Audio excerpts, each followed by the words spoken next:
Assalamualaikum warahmatullahi wabarakatuh. Perkenalkan, nama saya Mila Aulia Putri dari Prodi Pendidikan Geografi Fakultas Keguruan dan Ilmu Pendidikan Universitas Siliwangi Angkatan 2023 dengan NPM 232170034. Di sini saya akan melaksanakan tugas UTS mata kuliah Geografi Regional Indonesia yang akan membahas tentang Provinsi Kalimantan Timur yang beribu kotakan di Samarinda. Langsung saja ke pembahasannya pertama, yaitu tentang 10 konsep geografi yang dikaitkan dengan Provinsi Kalimantan Timur. Yang pertama ada konsep lokasi. Kalimantan Timur terletak di bagian timur Pulau Kalimantan dengan koordinat sekitar 1 derajat 15 menit lintang selatan dan 160 derajat 49 menit bujur timur. Lokasi ini memberikan akses strategis ke Laut Sulawesi dan Selat Makassar. Yang kedua ada konsep jarak. Jarak antara ibu kota provinsi Samarinda dan kota-kota besar seperti penduduk dan barang.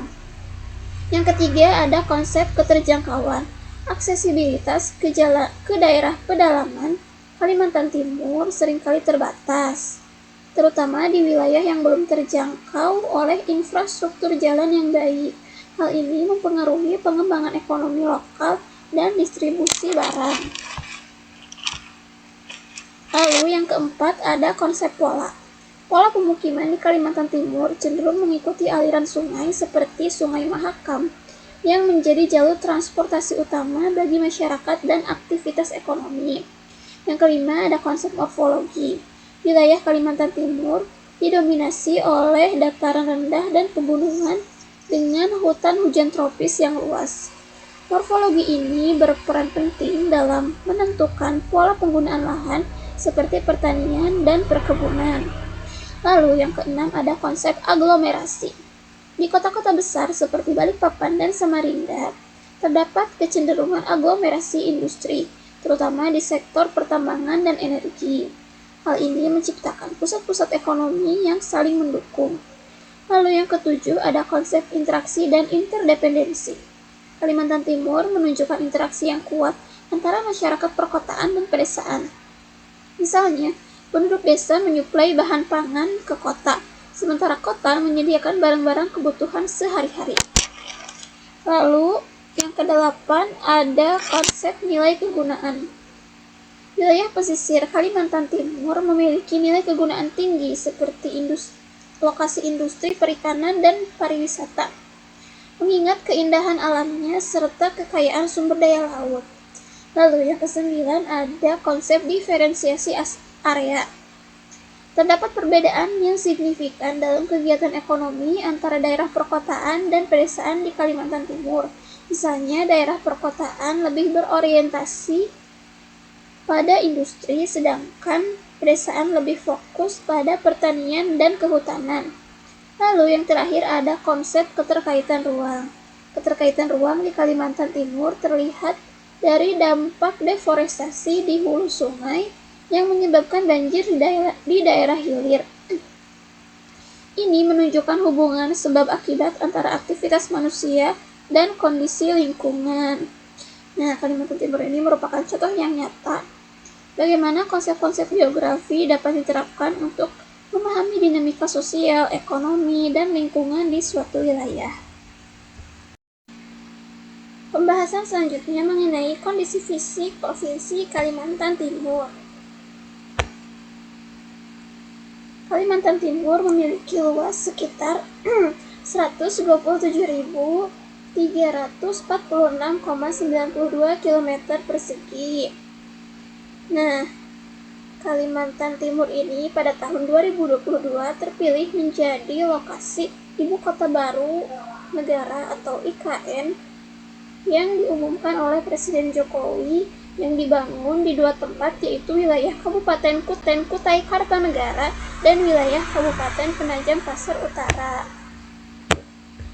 Nah, Kalimantan Timur dibagi menjadi 7 kabupaten dan 3 kota.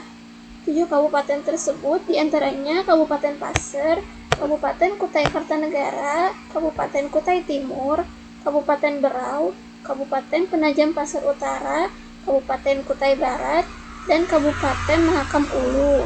Sementara 3 Tiga kotanya yaitu Kota Balikpapan, Kota Bontang, dan Kota Samarinda. Kalimantan Timur memiliki ratusan sungai yang tersebar hampir di semua kabupaten dan kotanya.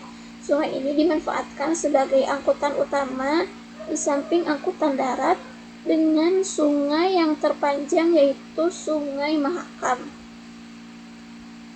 Batas-batas Provinsi Kalimantan Timur yaitu di sebelah utara berbatasan langsung dengan Kalimantan Utara, sebelah timur berbatasan dengan Laut Sulawesi dan Selat Makassar, sebelah selatan berbatasan dengan Kalimantan Selatan, dan sebelah barat berbatasan dengan Kalimantan Barat, Kalimantan Tengah, dan Malaysia. Topografi Kalimantan Timur mempunyai topografi bergelombang dari ketinggian landai sampai curam, dengan ketinggian berkisar antara 0 sampai 1.500 meter di atas permukaan laut, dengan kemiringan antara 0 sampai 60%. Daerah dataran rendah pada umumnya dijumpai pada kawasan sepanjang sungai. Daerah perbukitan dan pegunungan memiliki ketinggian rata-rata lebih dari 1.000 meter di atas permukaan laut dengan kemiringan 300%. Terdapat di bagian barat laut yang berbatasan langsung dengan wilayah Malaysia.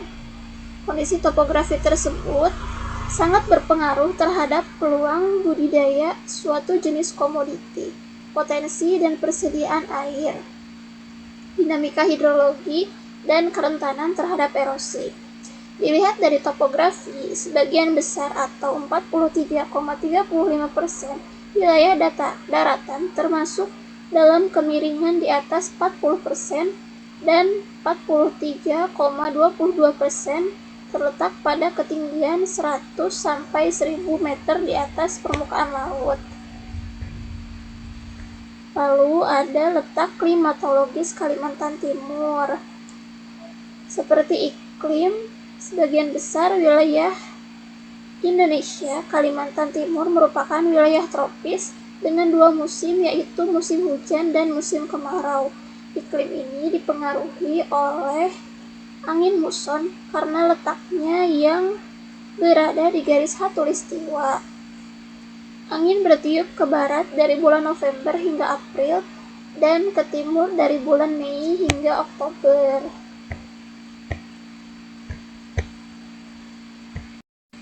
Kondisi sosial Provinsi Kalimantan Timur. Dari segi demografi, berdasarkan sensus penduduk tahun 2020, jumlah penduduk Kalimantan Timur sebanyak 3,77 juta jiwa per September 2020. Sejak tahun 2010, jumlah penduduk Kalimantan Timur bertambah sekitar 737.552 jiwa atau rata-rata 73.755 jiwa per tahun. Laju pertumbuhan penduduk dan sektor pertambangan telah mampu menyumbang lebih dari 40% perekonomian di Kalimantan Timur dengan komoditas utama minyak dan gas. Selain sumber daya alam tersebut, ada juga lada. Di Kalimantan Timur, lada merupakan komoditi tradisional yang sudah cukup lama dikenal dan dikembangkan oleh rakyat. Lada merupakan salah satu komoditi ekspor Kalimantan Timur yang cukup penting, dikenal dengan mutu White Pepper Samarinda. Setelah harga komoditi tersebut jatuh di pasaran dunia sampai pada titik yang paling rendah dan bencana kebakaran lahan serta kemarau panjang yang melanda Kalimantan Timur tahun 1982, produksi lada Kalimantan Timur menurun secara drastis sehingga sejak saat itu Kalimantan Timur tidak lagi tercatat sebagai pengekspor lada.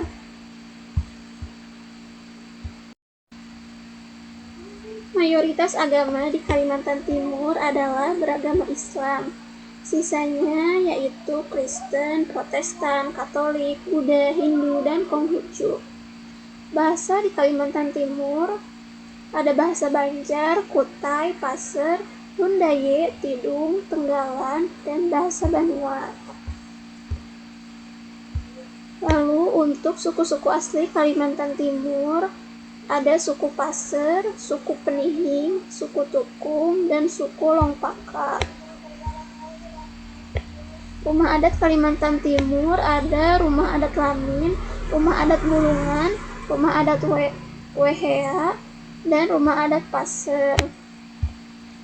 Untuk baju adatnya ada baju adat Miskat, baju adat Takwo, baju adat Ta'a, dan Sapei Sapak, dan ada baju adat Antakusuma.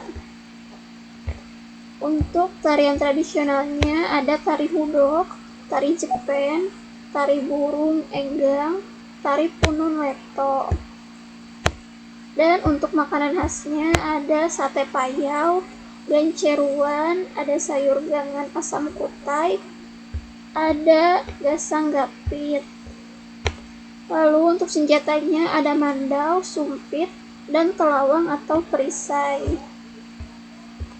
Untuk sungai yang ada di Kalimantan Timur ada Sungai Mahakam dengan panjang 920 km, lalu Sungai Pela, Sungai Kendang Rantau, Sungai Loa Haur, Sungai Sabintulung, dan Sungai Jembayan. Sekian pemaparan materi atau seputar Kalimantan Timur yang dapat saya sampaikan. Mohon maaf apabila banyak kekurangan. Wassalamualaikum warahmatullahi wabarakatuh.